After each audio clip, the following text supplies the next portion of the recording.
Good afternoon, LC people. That's right, Dave's on the LC. This is your part 2 of the Cheshire 350 LC. Yep, came out here earlier on this morning. Quite cold out here today, unfortunately, but there you go. It's sunny, it's dry. What did I do, you ask? The battery was flat. I charged that up overnight, put that on the bike.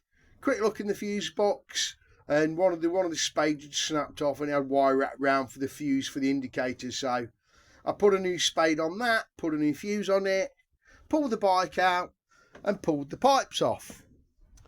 Yeah, the pipes over there, I've got the 0 stamped on them, so they are actually 350 LC pipes.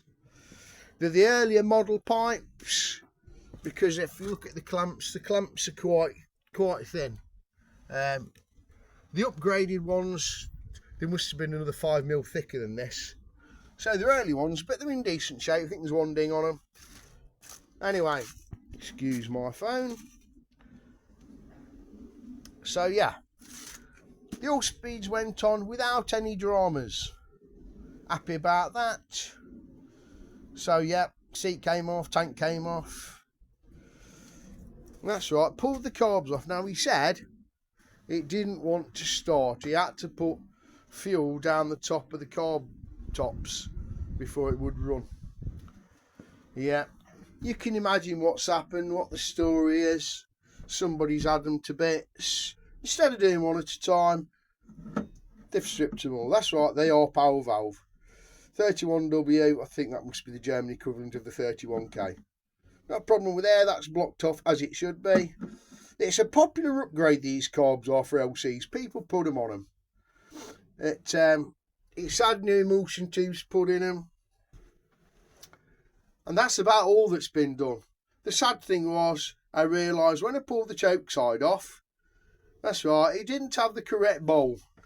So the correct bowl for the choke side was obviously on the right hand side instead of the left. Float valve repair kit's required because they're stuffed. I'll put the main jets back to 220s instead of 240s. The needle clip position was, they'd raised the needles as high as they could go, so the clip was on the bottom, so the needle was royally raised. So yeah, it would have probably been over fueling any bloody way. I can't identify the emulsion tubes. There's no marks on them. You can get them from Yambits, these things. I've only got one of the original ones needed, so all I can do is put it back and try it. But that will be his problem with the bike not starting. Bowls on the wrong carbs. Come across it all the time. People do it and don't realise. The Haynes manuals are good to a certain extent, but there's nothing like having your knowledge, is there? You know, your practice and experience and knowing the bits. But I've reassembled the other one now with the right bowl on it. I've got the new bits there to go in this one, and I'm going to assemble it. So this basically is your part 2 of the Cheshire 350 LC. Now it's only come in for those bits, put the pipes on it, sort the carburetors out. I will do a further video with the bike running. I'm not going to prime it down the barrels. I'm going to put the carburetors back on it. Now it's on reserve, so there's not a lot of juice in the bike's tank anyway. But we will see how long it takes for it to kick up.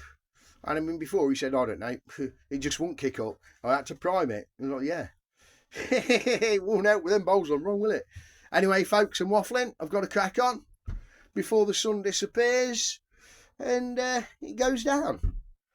But I've cleaned out the air corrector side of it. I'm sure I've explained before, but obviously there's new people join all the time. Now, that takes the air in down this gallery, and it goes behind the brass ball there, and it mixes in with the emulsion tube to get the thing running properly.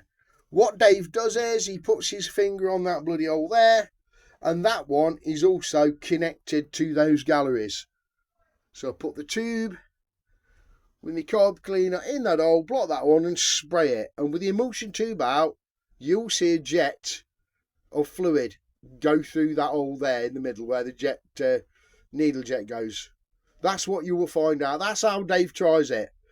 If that doesn't work, then he gets the airline in it. before you decide to pull the ball out. Check it out first, it's less hassle. Tip for the day, thanks for watching, and I'll keep you posted about part 3. Dilly dilly.